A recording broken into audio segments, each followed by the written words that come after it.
Ngayon mga paps, sasagot tayo ng mga question na related sa gulong na na-accumulate natin na tingin ko makakatulong naman talaga dun sa mga new car owner. Hello mga paps, I'm Kuya Shane at yun related sa gulong yung mga sasagutin natin ngayon. At ang number one question natin na na-receive na tingin ko valuable para sa mga new car owner is, okay lang bang gumamit ng mga hindi branded na gulong? Okay, para sa akin kung more on city driving lang naman kayo, okay naman yan. Yung mga hindi masyadong branded, wala namang problema yan. Pero kung more on highway driving kayo or mabilis kayong magpatakbo, I recommend na doon kayo sa mga branded. Kasi syempre, iba pa rin naman yung quality nung mga branded na gulong. So yun yung suggestion ko sa inyo, no? So syempre malaki talaga yung natitipid natin dun sa mga hindi masyadong branded, no? Kumbaga halos minsan kalahati ang matitipid natin kung yung bibili natin yung mga branded nasa 4,000, yung mga hindi gaanong branded minsan nasa 2,500 lang, 2,000. And on my own experience, wala naman akong problema dyan, kasi siguro kalmado lang naman din ako magpatakbo, more on city driving lang din naman ako. So, okay na okay lang para sa akin yung mga hindi masyadong branded. Okay? Then yun, pangalawang question natin, na related sa gulong is, hindi gaanong gamit yung sasakyan, makapal pa yung gulong. Kaso, 5 taon na. Dapat ko na bang palitan? So isa to sa mga common question na nare-receive ko talaga na related sa gulong, yung naaabutan na ng expiration. Kumbaga, although wala naman naka-indicate talaga kung kailan ng expiration ng gulong, ang nakalagay dyan ay kung kailan ginawa o manufacture yung gulong. Wala naman talaga nakalagay na expiration kasi sabi nila, halos magtatagal naman talaga yung gulong as long na properly na na-store yung gulong. So hindi naman agad-agad yan magkakaroon ng problema. Pero yun nga, once na na-install na yan sa sasakyan natin, doon na talaga mag-i-start yung count ng sabihin natin ng months or years na ideal na nasa gulong natin or nasa sasakyan natin yan. Pero sa akin pag umabot na yan ng mga 5 taon, kahit hindi pa yan manipis, dapat yun ang palitan yan. Huwag yun ang tipirin yan. Kasi yung goma, syempre naka-expose na siya sa heat, sa wet, kumbaga sa araw. So dahan-dahan talagang nagde-deteriorate yan. So through time talaga magkakaroon talaga ng mga small crack yan. Misa nga, nag-iba nagda-dry na.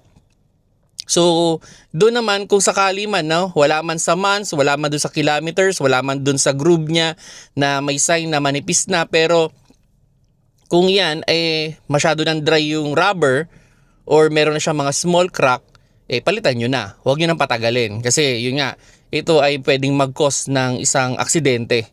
Okay? So kumbaga, visual inspection pa rin yung pinakamagandang gagawin. Aside doon sa pag naabot nyo na yung kilometers or yung years, palitan nyo na kahit hindi pa rin o kahit hindi pa manipis. Okay? Then yun, next question natin is, magpapalit ako ng size ng gulong, magkakaproblema ba ang sasakyan ko? Okay, dito hindi na-indicate kung anong size yung ipapalit niya, kung gaano kalaki ba o gaano kaliit yung ilalagay niya, Pero on the idea mga paps, depende kung magkakaroon ba ng problema o wala. Pero kung masyadong magiging malaki yung gulong ninyo, syempre pwedeng kumalang yan or sumabit yan dun sa mga inner fender. So pwedeng makaskas yun, then eventually mabutas or masira. So isa yun sa mga problema na pag nagpapalaki ng gulong. Kaya dapat talaga ini-evaluate natin kung talagang kasya ba talaga. Kasi baka mamaya sobrang laki nung nilagay natin, pagliko pa lang natin, naririnig na natin, gumagaskas na doon sa inner fender natin. Or halimbawa, loaded tayo, then tinakbo natin, nag-hums, naririnig mo na kumakaskas yung gulong doon sa mga fender. So eventually, through time, masisira yung ating mga fender. So sayang. Kaya kailangan i-evaluate niyo kung kasya ba talaga. Okay? Then yun, ang problema pag nagpalaki kasi tayo ng gulong, yung speedometer, hindi siya nagiging accurate na. So isa yan sa mga nagiging problema, no? So pwedeng halimbawa tumatakbo ka ng mga 100 pero nakikita mo diyan sa iyong speedometer nasa ano ka pa lang 98. So nagiging inaccurate yung speedometer natin. Kasi yun nga ang problema, pag nagpalaki tayo ng gulong, wala naman, alam ko, wala sa Pilipinas na nagka-calibrate niyan eh. So calibrated talaga ng manufacturer yan na para dun sa size ng gulong na yun. So yun yung medyo nagiging problema, no, kung nagpapalaki tayo or nagpapalit tayo ng gulong. Pero para sa akin, ano, ito yung personal kong preference dyan. Ako ay preferred na medyo tinataasan ko ng konti yung gulong ko from the standard pag nagpapalit na ako, kasi gusto ko makapal yung gulong para more comfort. Ako yun yung pinapriority ko talaga, comfort. No, yun yung top priority ko. So medyo tinataas ko ng konti, pero not to the point na sumasabit. Okay? Kumbaga sabihin na natin nagdadagdag lang ako ng mga 1 to 2 inch.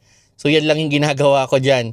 Then yun, para sa akin din, mas kinakapalan ko, okay, mas pinapataba ko siya from the original.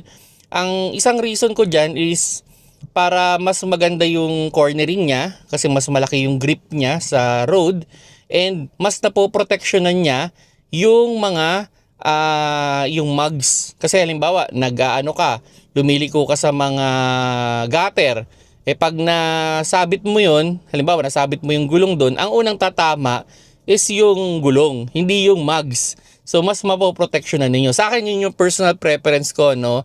Kumbaga sa akin, mas pinapatangkad ko ng konti para maging comfort, pinapataba ko ng konti para maproteksyonan yung mugs at hindi magasgas. Pero pag-aralan yung mabuti, kasi hindi naman lahat may good and bad side din kasi yan eh. So halimbawa, nagpataas ka ng gulong, hindi na magiging accurate yung RPM mo, or kung sakali ay yung speedometer mo, or kung magpapataba ka ng gulong, pwedeng lumaki kasi yung rolling resistance mo, pwedeng lumakas din sa gas. Although minimal lang naman, pero nasa sa inyo. Kasi para sa akin, ano, yung kung ano yung stock na nandyan, yan yung pinakamaganda. Okay? Pero nasa sa inyo na lang kung gusto nyong baguhin. Okay? So, ganyan yung pinaka-idea ko maibibigay sa inyo. And last question natin, ano, na related sa gulong. Ano ba yung ideal na hangin ng gulong? Okay, yung ideal na hangin ng gulong, makikita nyo yan lagi, naka-sticker yan dyan sa may pinto, sa may driver side. Merong pinto, merong sticker dyan na nakalagay doon kung ano yung recommended na PSI ng inyong gulong. So yun yung sundin niyo kasi yun yung pinaka-best. Okay? So doon naman depende pa rin yan. Pwede naman kayo mag plus minus diyan, ba? Plus 1, minus 1. Depende kung sa tingin niyo kung saan kayo mas komportable. Halimbawa, nakalagay nga doon is 32. Pero pansin mo, matagtag. Di bawasan mo, gawin mo 31. Or halimbawa naman, tingin mo masyadong malambot yung 32, didagdagan mo ng 33. Okay lang naman yun, minor changes lang naman yun eh. Pero wag naman yung sobrang laki, no? Ito, isang idea lang, ano, kapag masyadong flat kasi yung gulong natin, pwede yung masira agad. Kasi ang mangyayari, yung inner wall o yung outer wall, okay, siya yung lumalapot. So mas manipis kasi yun. So ang tendency nun, yun yung mga cause na pumuputok yung gulong. Kaya dapat laging nasa tamang PSI yung ating gulong para mas magtagal yung ating gulong. Kasi pag pag overinflated, ang unang ninipis dyan is yung gitna. Pag underinflated naman, yung kabila ang gilid.